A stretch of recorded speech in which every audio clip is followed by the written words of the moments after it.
Selamat pagi, apa kabarnya? Senang bisa berada kembali di tempat ini dan menyampaikan firman Tuhan. Sepertinya di bulan April ini kita banyak banget ada guest speaker yang memberkati kita. Sungguh luar biasa, jadi saya excited untuk pagi hari ini bisa kembali berada di depan Bapak Ibu dan Saudara untuk memberkati Bapak Ibu dengan firman Tuhan. Sedikit pengumuman aja sebelum saya masuk ke dalam firman Tuhan. Yang pertama, kalau misalnya Bapak Ibu memberikan berupa cash dengan menggunakan amplop tersebut, pastikan untuk memasukkannya di kotak persembahan. Karena beberapa kali kita temukan uangnya di amplop tetapi lupa dimasukkan ke kotak persembahan yang ada di beberapa spot di ruangan ini. Dan yang kedua, kalau misalnya Bapak Ibu ngajak anak ditaruh di Tribe Kids kita kita ada program yang namanya Memory First. Saya minta setiap parent untuk juga terlibat partisipasi mengajarkan anak-anaknya untuk mulai menghafal firman Tuhan. Karena saya tahu, yakin dan percaya bahwa firman Tuhan yang terus ditanamkan sejak usia dini betul-betul akan membawa dampak yang luar biasa bagi mereka. Jangan remehkan, oh itu terlalu panjang buat anak saya. Jangan remehkan Bapak Ibu, karena saya pun awalnya berpikir demikian, tapi ternyata anak saya ketiga-tiganya, walaupun Cody yang masih umur 5 tahun, ketika mulai belajar menghafal firman Tuhan, mereka benar-benar bisa ingat betul dengan firman ini. Dan ketika suatu waktu kita bicara apa gitu, mereka bakal bilang, oh iya, firman Tuhan kan bilang gini. Jadi benar-benar masuk ke dalam hati mereka. Dan kalau mereka bisa menghafal di Tribe Kids kita, mereka dapat hadiah. Mulai minggu depan kita akan taruh satu stiker. Setiap kali bisa menghafal satu stiker. Nanti kalau sudah dikumpulkan, dapat hadiah. Seperti itu ya. Itu aja tambahannya. Oke, tidak terasa sudah di penghujung bulan April. Dan di bulan April ini siapa yang masih ingat kita merayakan apa? Paskah, kita merayakan Paskah. Ketika saya berpikir tentang bagaimana Kristus datang lahir di dunia, kita merayakan Natal, lalu pelayanannya selama 3 tahun kurang lebih, dan akhirnya Kristus harus mati di kayu salib dan dibangkitkan. Pekerjaan Tuhan, hadiah bagi kita semua tidak berhenti sampai di sana. Karena beberapa minggu ke depan kita akan merayakan yang namanya Pentakosta. Pentakosta itu adalah pencurahan Roh Kudus. Di ibadah kedua minggu lalu, Pastor Justin sempat membahas tentang bagaimana hidup kita sebagai orang yang percaya bukan hanya hidup dalam roh, tetapi juga hidup dipimpin oleh roh. Itu ada di Galatia 5, saya ingin membacakannya. Jikalau kita hidup oleh roh, baiklah hidup kita juga dipimpin oleh roh. Bukan hanya hidup oleh roh, tetapi juga dipimpin oleh roh.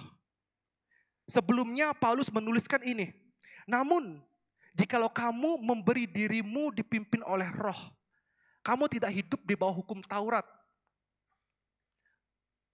Hukum Taurat diberikan kepada bangsa Israel 50 hari setelah mereka keluar dari tanah Mesir. Ketika hukum Taurat diberikan, tujuan utamanya adalah memberitahukan bagaimana panduan hidup. Jadi hukum Taurat diberikan sebagai panduan, akan tetapi hal yang baik awal yang diberikan sebagai panduan, malahan apa? Membuka seberapa bobroknya kita sebagai manusia, dan hari itu juga 3.000 orang mati, mati.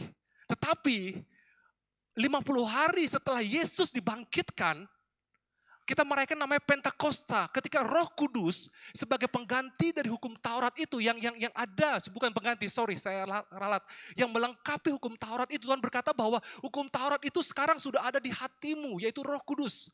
Ketika itu terjadi, dicurahkan, orang-orang menerima, 3.000 orang diselamatkan. Nah, hari ini saya ingin mempelajari bagaimana tentang Roh Kudus ini. Tetapi ketika saya mempelajari, saya balik ke di mana Yesus pertama kalinya menyampaikan tentang penolong ini, Roh Kudus ini. Mari kita baca di Yohanes 14 ayat yang ke-15. Di sini dikatakan, jikalau kamu mengasihi aku, Kamu akan menuruti segala perintah-perintahku. Aku akan meminta kepada Bapa dan ia akan memberikan kepadamu seorang penolong yang lain. Yang serupa, yang sama seperti Kristus maksudnya. Supaya ia menyertai kamu selama-lamanya, yaitu roh kebenaran. Dunia tidak dapat menerima dia, sebab dunia tidak melihat dia dan tidak mengenal dia. Tetapi kamu, saudara dan saya, mengenal dia, yaitu Roh Kudus itu. Sebab ia menyertai kamu dan akan diam di dalam kamu. Jadi ketika saya membaca bagaimana Yesus pertama kali memberitahukan murid-muridnya tentang Roh Kudus ini, hal yang pertama masuk dalam pikiran saya adalah di kalimat pertamanya, jikalau kamu mengasihi aku, kamu akan menuruti segala perintahku. Setelah itu baru Yesus berkata, aku akan minta kepada Bapa dan ia akan memberikan kepadamu seorang penolong. Di sini ketika kita membaca ini, hal natural yang pertama kali ada di pikiran saya adalah, oh berarti kalau aku untuk membuktikan saya mengasihi Yesus, saya harus melakukan A, B, C, D.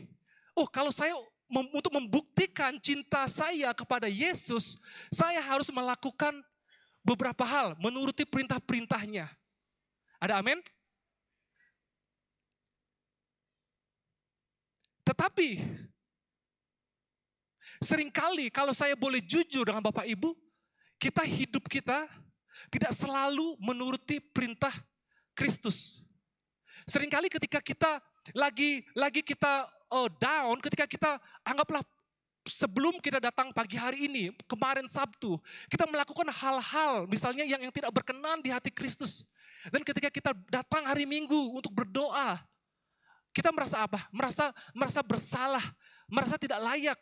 Kita merasa bahwa kasih kita kepada Kristus itu tidak full. Kita merasa kita tidak mengasihi Kristus. Dan juga sebaliknya, kalau misalnya selama 1 minggu dari Senin sampai Sabtu, Bapak Ibu melakukan yang dalam tanda kutip ya, hal-hal baik. Oh menolong sesama, baca Alkitab, memberikan persembahan, perpuluhan, rajin berdoa. Kita hari Minggu datang ke tempat ini dengan perasaan bagaimana? Bangga, oh Tuhan. Ngerasa seperti kita benar-benar full mengasihi Kristus. Tetapi ketika saya mencerna ini, berarti kalau begitu kita memiliki pemikiran, cinta kita akan Kristus up and down dong. Ketika kita lagi menggebu-gebunya, kita melakukan segala hal, kita merasa kita mengasihi Yesus banget. Kita ada di posisi lagi tinggi, up, wah saya mengasihi Kristus. Lalu ketika kita lagi banyak beban, kita bersalah, kita maki-maki orang lain bikin kita kesel, istri kita bikin kita sewot, suami kita bikin kita emosi, anak-anak kita nggak dengerin kita melakukan banyak kesalahan. Lalu kita datang, kita merasa tidak layak. Jadi mau masuk pun iblis datang, halah, lu sok rohani lu, baru kemarin juga lu bertengkar, berantem. Seperti itu. Jadi tidak ada kestabilan. Kita berada di ground, di basis yang selalu goyang. Di sini saya mulai berpikir, apakah benar yang dimaksud oleh firman Tuhan ini seperti itu? Kadang kita merasa layak, kadang kita merasa tidak layak. Benar-benar iman kita ini jadinya tergantung oleh usaha dan tindakan kita. Benar-benar tidak stabil. Di sini Tuhan memberikan saya gambaran kepada jemaat di tempat ini, sebuah tanah. Kalau saudara tahu bagaimana petani sebelum menanam tanaman mereka akan mempersiapkan lahan. Apa yang mereka lakukan terhadap lahan tersebut? Mereka akan congkel di mana batu-batu yang ada mereka akan keluarkan. Semak-semak belukar yang ada akan mereka cabuti. Sehingga apa? Sehingga tanah tersebut siap untuk ditanami. Tuhan memberikan saya ilustrasi seperti ini. Bagaimana banyak batu, banyak semak belukar yang membuat ketika firman itu ditanam akan menghalangi pertumbuhan dari firman itu. Dibandingkan dengan tanah yang siap untuk ditanam. Nah, Apa perintah Yesus? Sebelum dikatakan bahwa jika kamu mengasihi aku, kamu akan menuruti segala perintahku. Sebenarnya perintah Yesus itu apa sih? Di pasal sebelumnya, Yohanes 13 dikatakan bahwa aku memberikan perintah baru kepadamu, yaitu supaya kamu saling mengasihi. Oh, berarti perintah Yesus saling mengasihi dong. Sama aja dong pastor, kita berarti harus melakukan sesuatu. Kalau saudara berhenti sampai di sana, yes. Tetapi ada lanjutannya. Sama seperti aku telah mengasihi kamu. Sama seperti Yesus telah mengasihi saudara dan saya. Demikian pula kamu harus saling mengasihi. Jadi arahkan pandangan sebelum kita buru-buru. Oh, saya harus melakukan A, B, C, D. Tapi arahkan pandangan saudara pada satu garis terakhir itu. Sama seperti Yesus telah mengasihi saudara. Di sana adalah tanah yang benar. Sama seperti Yesus telah mengasihi saudara. Kita tidak dapat memberi apa yang kita belum terima. Saya katakan sekali lagi, kita tidak dapat memberi apa yang belum kita terima. Kamu tidak dapat mengasihi kalau belum kenal kasih Yesus terhadap diri saudara dan saya itu seperti apa. Betul ya, karena standarnya itu kasih itu adalah bagaimana seperti Kristus mengasihi saudara. Bagaimana kita bisa mengasihi orang lain kalau kita belum kenal kasih Kristus. Jadi semakin dalam Bapak, Ibu, dan Saudara mengenal kasih Kristus, akan semakin mudah kita mengerti untuk mengasihi. Kita tidak mungkin mudah mengampuni orang yang bersalah kepada kita. Kalau kita nggak tahu, Yesus telah mengampuni kita. Kita akan melihat orang lain rendah, tidak ada memiliki nilainya. Kita akan melihat karyawan kita misalnya, oh rendah, mereka hanya karyawan. Kalau kita nggak mengerti bahwa kita pun dipungut oleh Tuhan. Dan Tuhan berkata adalah kamu adalah biji mataku.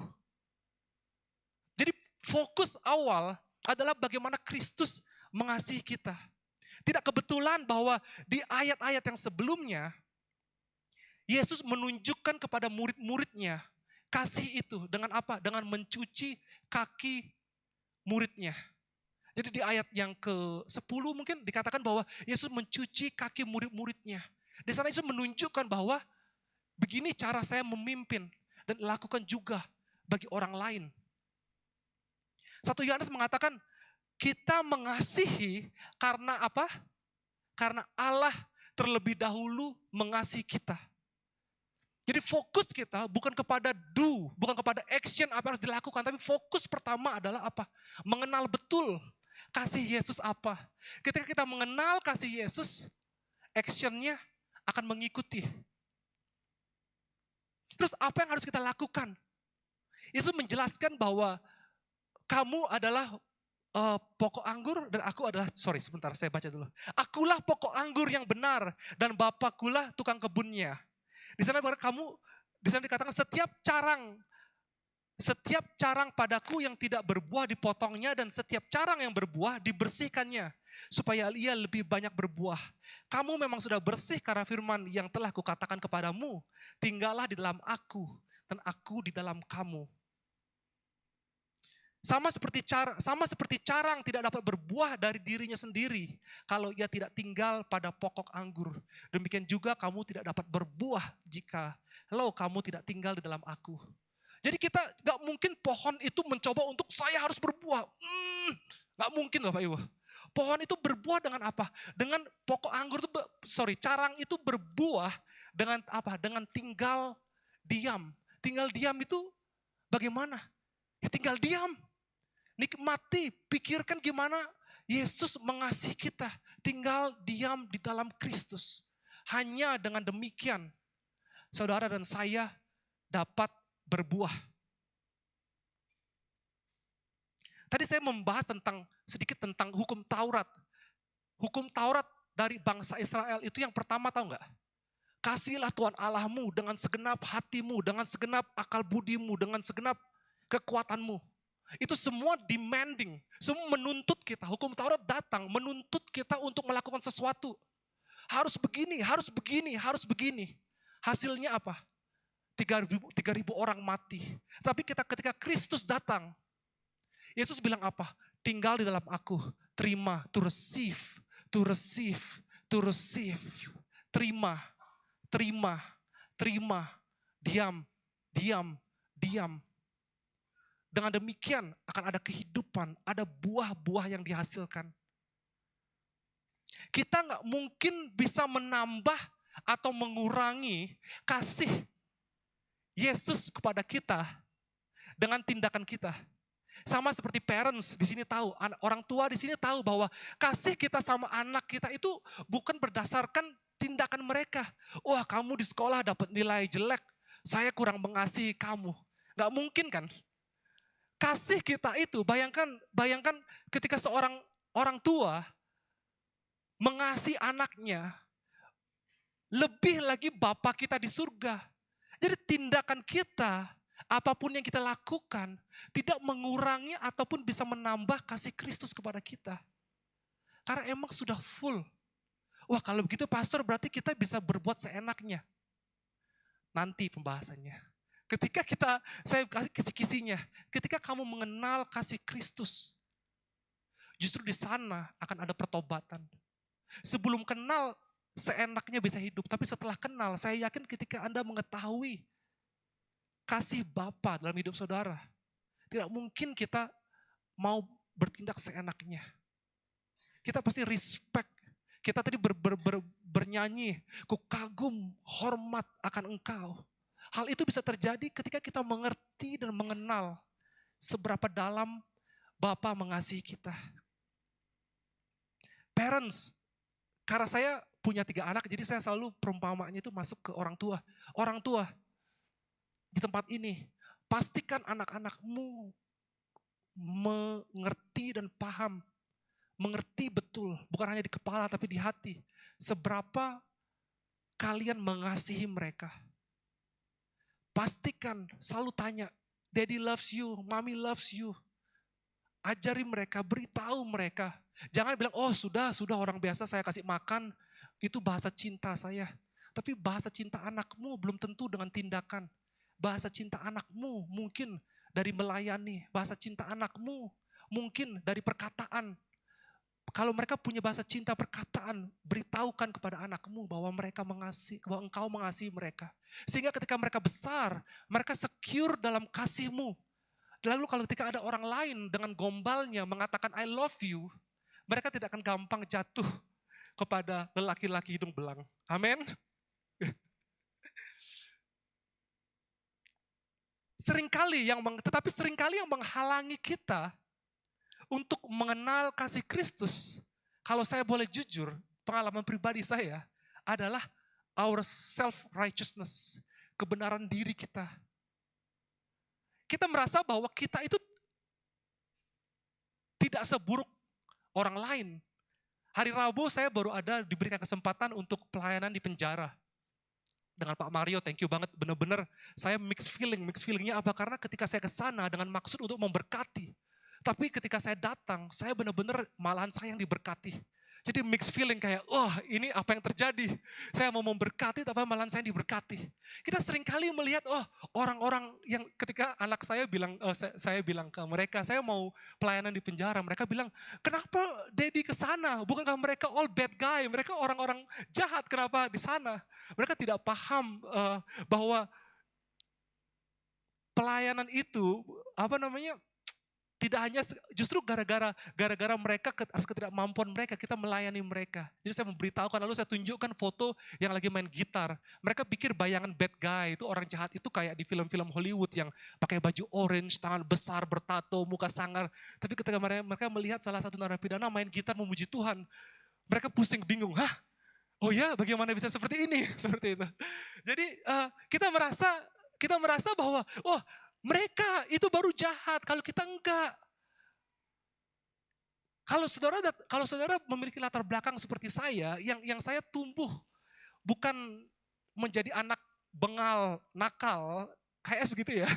Anak dalam tanda kutip baik-baik aja, jarang bolos, nggak pernah bolos. Habis itu nggak pakai narkoba, nggak ngedrugs segala macam, ya aman-aman aja. Jadi seringkali kita berpikir bahwa oh, saya baik-baik aja, nggak ada masalah gitu loh. Oh, maksudnya yang nggak, tetapi Tuhan berkata beda. Saya ingin mengajak kita untuk lihat di sebuah cerita yang Yesus sampaikan ketika Maria mengurapi kaki Yesus. Lalu orang Farisi berkata, atau muridnya, saya agak lupa ceritanya. Salah satu orang pokoknya bilang, wah itu minyak mahal, sayang dibuang-buang. Tapi Yesus last statementnya berkata seperti ini. Saya ambil dari terjemahan BIMK ya, BIMK. Kasihnya yang besar itu menunjukkan bahwa dosanya yang banyak sudah diampuni. Kalau orang diampuni sedikit, ia akan mengasihi sedikit juga. Jadi Yesus menyindir orang-orang Farisi. Karena orang-orang Farisi berpikir bahwa dia lebih suci, lebih layak daripada perempuan ini. Yesus berkata, kasihnya yang besar itu menunjukkan bahwa dosanya yang banyak sudah diampuni. Kalau orang diampuni sedikit, ia akan mengasihi sedikit juga. Yang diampuni banyak, mengasihi banyak. Yang diampuni sedikit, mengasihi sedikit. Apakah benar Tuhan pilih-pilih ngampunin orang? Oh, si A diampuni banyak. Oh, si B diampuni sedikit.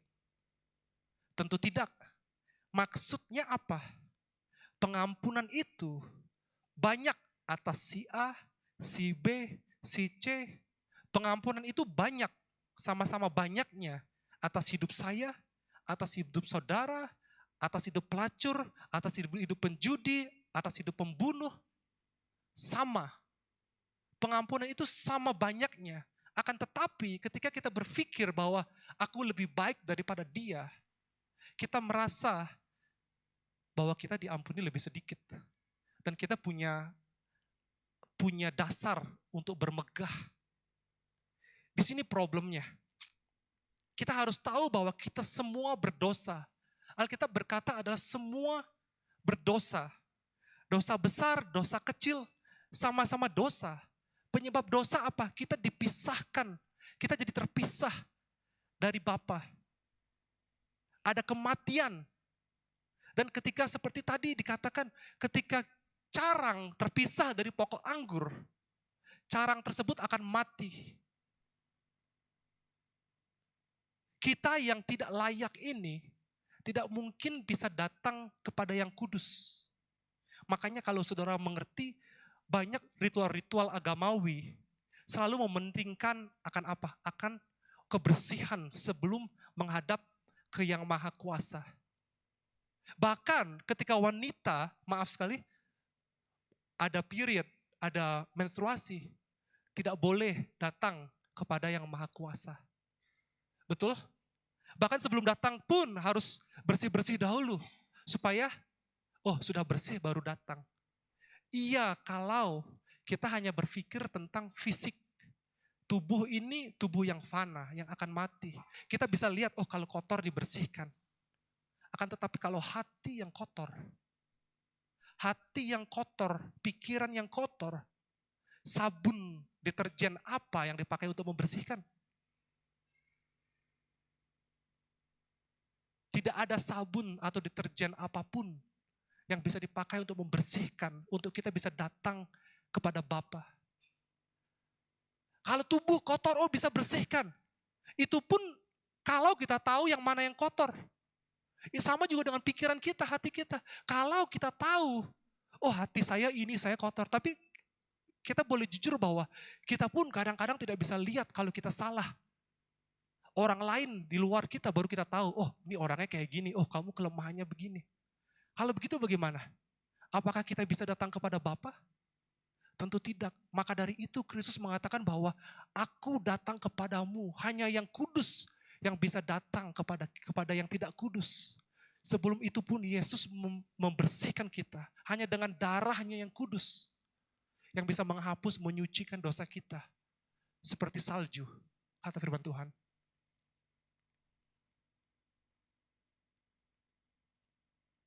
Ketika kita mengerti bahwa kita diampuni banyak, kita pun bisa mengampuni banyak. Kita bisa mengasihi dengan banyak. Karena kita mengerti, kita dikasihi banyak. Ketika kita mengerti bahwa Yesus benar-benar mengambil kita dari yang awalnya kita bukan siapa-siapa dan menaruh kita sebagai biji matanya, dia menghargai kita, menaruh nilai dalam hidup kita, begitupun juga kita bisa menghargai orang lain. Ketika kita mengerti kasih Yesus yang menolong kita ketika dalam kesusahan, ketika kita tidak layak, Yesus masih menolong kita. Ketika kita hanya paham itu, kita baru bisa menolong orang lain. Ketika kita tahu bahwa Yesus tidak menghakimi kita, baru kita bisa paham untuk tidak menghakimi orang lain. Ketika kita tahu bahwa seberapa murah dan murahnya hati Tuhan untuk kita, kita pun baru bisa bermurah hati kepada orang lain. Yesus kasih contoh juga di Matius 18. Kalau ada yang ingat, Yesus memberikan perumpamaan seorang raja menagih hutang kepada hambanya. Dikatakan bahwa hambanya dipanggil karena hambanya memiliki hutang sebesar 10.000 talenta. Kalau diuangkan untuk hari ini 10.000 talenta adalah 60 juta hari kerja. Anggaplah satu hari upahnya 100.000 rupiah. Berarti 60 juta hari baru itu hutang lunas. Hamba ini datang, minta ampun Tuhan, aku salah, aku mau melunasinya. Karena rasa kasihan raja ini terhadap hambanya, lalu raja ini menghapus hutangnya. Otomatis hamba ini akan sangat senang mengucap syukur. Tapi ketika dia pulang, dia ketemu sama temannya yang berhutang 100 dinar. 100 dinar itu adalah 100 hari kerja. Ditagih temannya, hutang lu 100 dinar, sini balikin. Temannya tidak punya uang dan berkata bahwa kasihlah kemurahan supaya aku mencicil membayarnya. Tetapi hamba yang jahat ini tidak mau. Lalu menangkapnya dan menyiksanya sampai hutangnya dibalikkan. Di sini kita bisa belajar dua hal. Yang pertama, hutang 10.000 talenta berbanding dengan 100 dinar.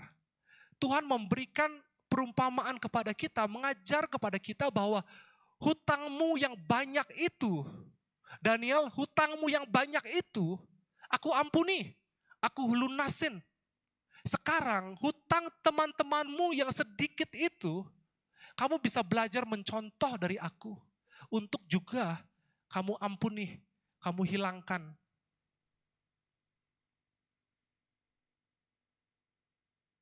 Jadi Tuhan Yesus memberikan contoh bahwa karena aku bermurah hati kepadamu, dan hutangmu itu banyak loh. Seringkali balik lagi seperti poin sebelumnya, kita berpikir hutang kita 100 dinar. Tetapi orang lain punya hutang 10.000 talenta kepada kita. Kita berpikir bahwa hutang kita kepada Tuhan adalah 100 dinar. Dan teman kita baru berhutang 10.000 talenta. Siapa banyak dari kita yang sering berpikir seperti itu? Saya berpikir seperti itu seringkali. Tetapi Tuhan berkata tidak. Hutangmu itu 10.000 banyaknya. Aku ampuni. Kamu pun harus bisa mengampuni utang teman-temanmu yang 100 dinar itu.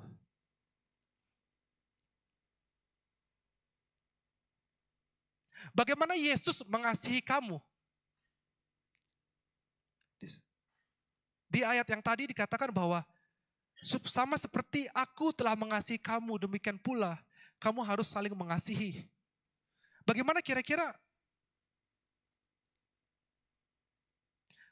Sorry, saya skip satu hal. Ada satu yang belum saya sampaikan di sini.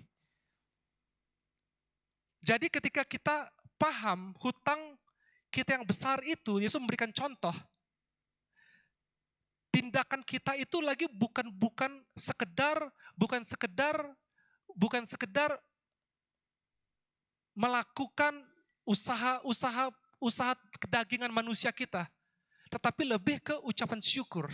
Saya kasih contoh seperti ini. Ketika kita memahami bahwa Yesus melihat kita berharga di matanya. Jadi ketika Tuhan menyuruh kamu harus menghargai orang lain, bukan lagi hanya sekedar supaya tindakan berbuat baik aja. Oh ya, Tuhan suruh A, saya lakukan A. Tetapi masuk dari ucapan syukur karena apa yang Yesus telah perbuat dalam hidup kita. Bukan lagi sekedar to-do list, tetapi ucapan syukur. Nah, bagaimana Yesus mengasihi kamu? Ada yang tahu? Ada yang mau jawab? Bagaimana Yesus mengasihi saudara? Bagaimana Tante? Bagaimana Tuhan Yesus mengasihi Tante? Selalu memberkati. Pak, bagaimana Tuhan Yesus mengasihi Bapak? Selalu memberikan saya keberkatan, kenikmatan. Bagaimana Bu? Bagaimana Tuhan Yesus kira-kira mengasihi Ibu? Memberikan damai sejahtera. Damai sejahtera. Ada yang mau jawab lagi?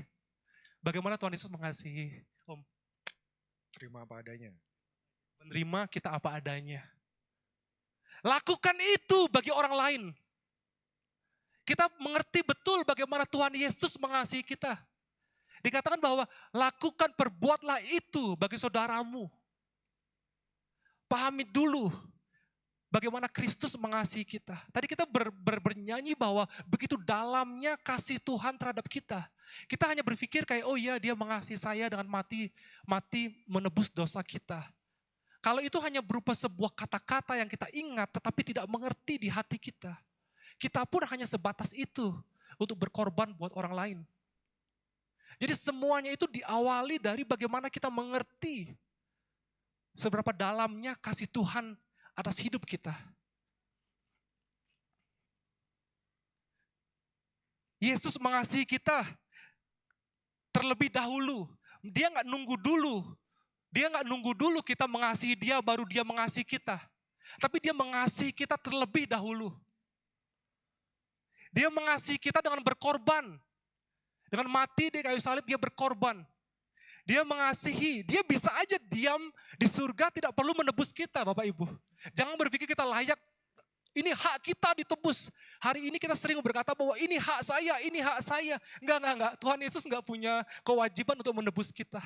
Tapi dia datang berkorban untuk kita. Dia mengasihi kita dengan kebenaran. Kadang-kadang kebenaran itu menyakitkan, tetapi dia memberikan kita kebenaran. Untuk apa? Untuk kita tidak tersesat. Dia mengasihi kita dengan apa? Dengan hadir. Dengan hadir ketika kita sedih, dia hadir. Ketika kita susah, dia hadir. Dia mengasihi kita dengan melayani. Ingat bagaimana dia memberikan contoh bagaimana mencuci kaki murid-muridnya. Itu simbol dari dia melayani. Dia mengasihi kita dengan melihat orang lain, kita ini berharga di matanya. Tentunya kalau kita berpikir seperti ini, lakukan, kasihilah orang lain seperti aku mengasihi kamu, tentunya akan sangat susah. Saya mengundang tim musik bisa maju ke depan ya, saya ingin menutupnya.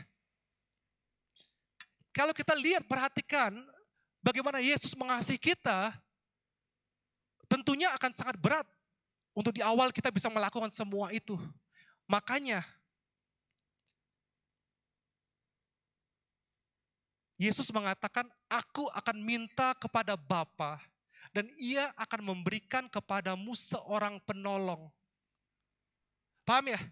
Ketika kita mengenal kasih Kristus, kita paling tidak mereject perintahnya.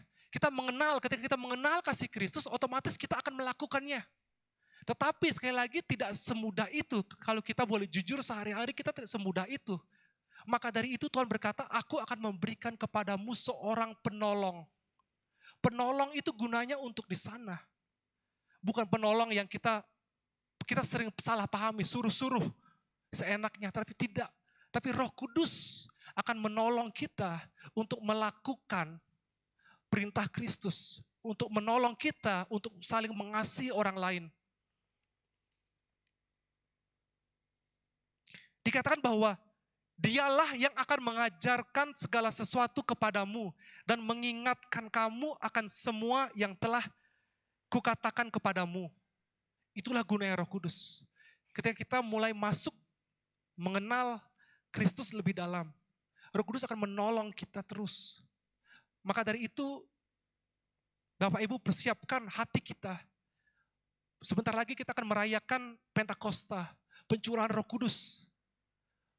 Mengerti betul startnya harus benar. Bahwa Yesus yang mengasihi kita terlebih dahulu. Startnya harus benar.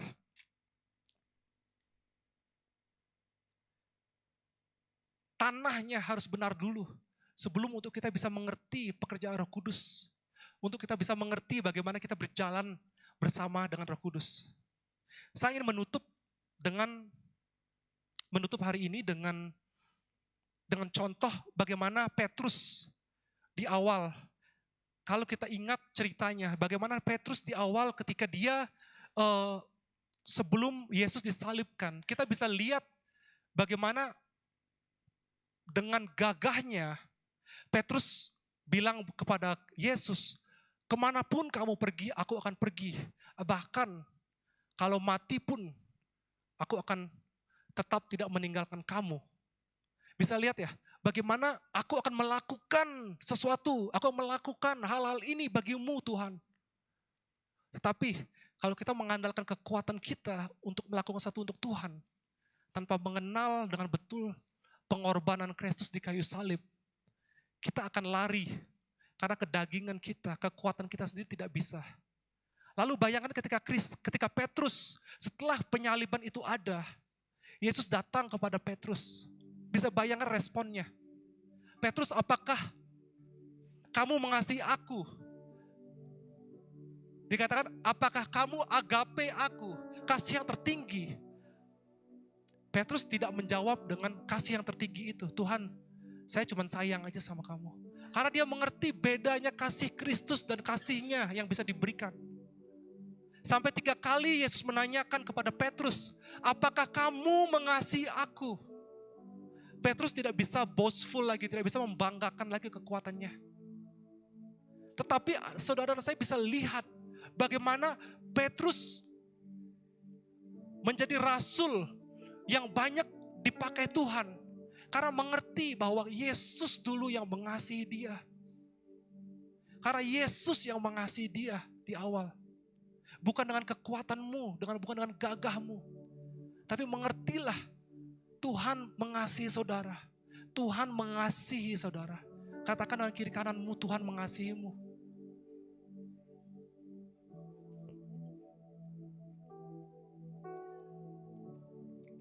Pagi hari ini saya ingin berdoa buat Bapak Ibu. Apabila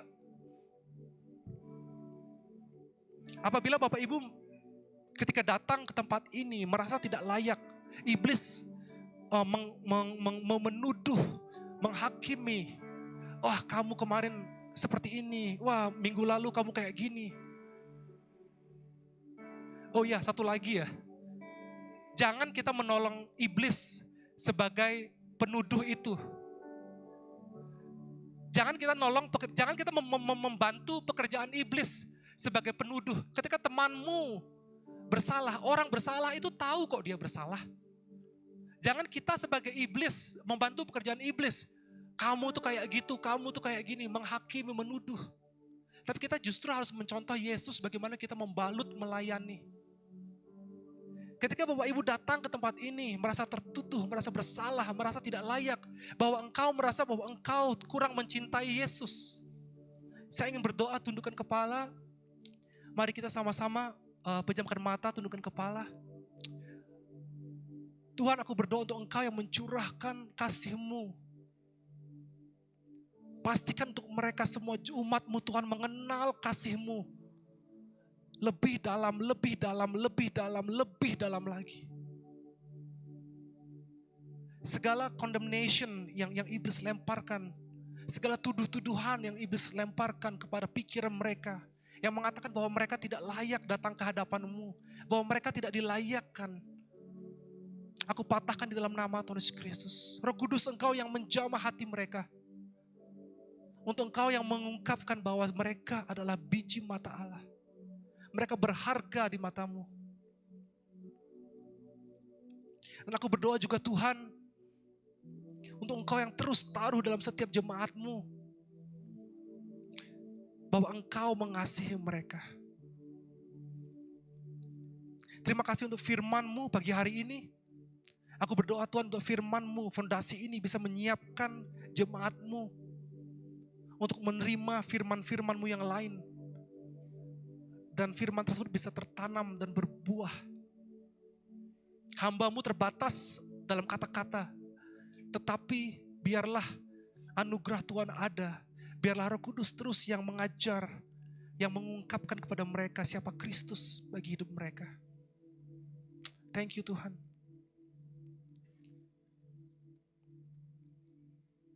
Mari Bapak Ibu, saya akan menutup ibadah ini pagi hari ini. Silakan bangkit berdiri dan terima berkat daripada Tuhan.